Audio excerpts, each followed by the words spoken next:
You also that housing data out at 10 o'clock this morning. That could be a catalyst for either an up or down action in the stock market. We'll have that all for you. Thanks to Nicole and Katie Martin. We're less than an hour away from getting the latest read on the health of the U.S. housing market. Existing home sales out at 10 a.m. Economists are expecting the number to come in just above 4.7 million for the month of May. With more, I want to bring in my contributors for the hour. Jeff Taylor is a managing partner at Digital Risk, the largest mortgage processor in the U.S., and Matt Britton, founder and CEO of ad firm MRY. Gentlemen, welcome to both of you. Jeff, I want to start out with you first. You look at these numbers extremely closely. There's been a lot of concern that the housing market really hasn't seen the recovery that a lot of economists had predicted and many had hoped for. What are you expecting this morning? It's true. I think even if the numbers are a little bit up, we have to look year over year, and we're still down 4.5% from last year to this year.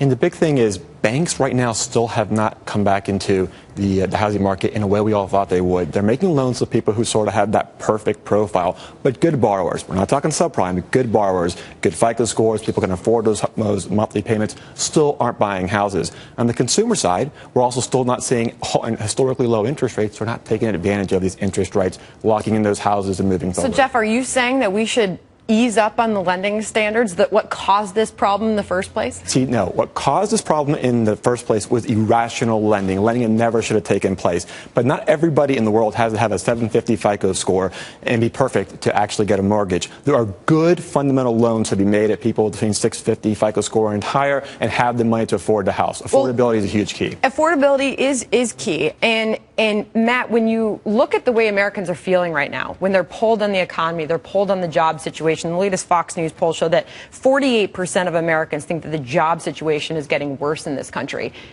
That translates to hesitation to buy a home. That's why we're seeing rents are up. People are renting more than they're buying right now.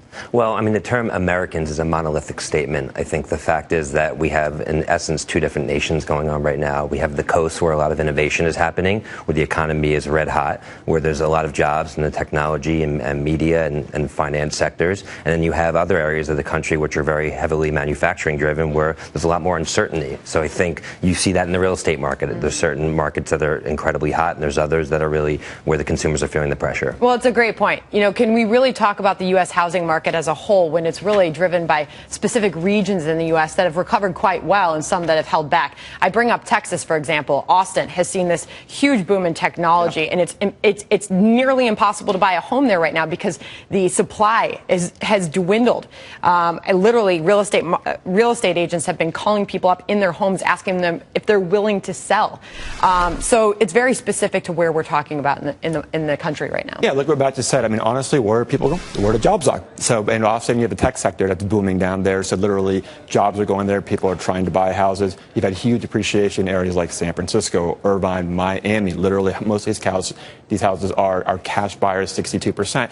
But middle America right now, it's still a very tight inventory, and we're still not seeing that kind of recovery nationally that we need for a healthy economy. All right, so I was just telling Nicole, looking at the Dow closed at 16,947 on Friday. We've got this housing number coming out in 50 minutes from now.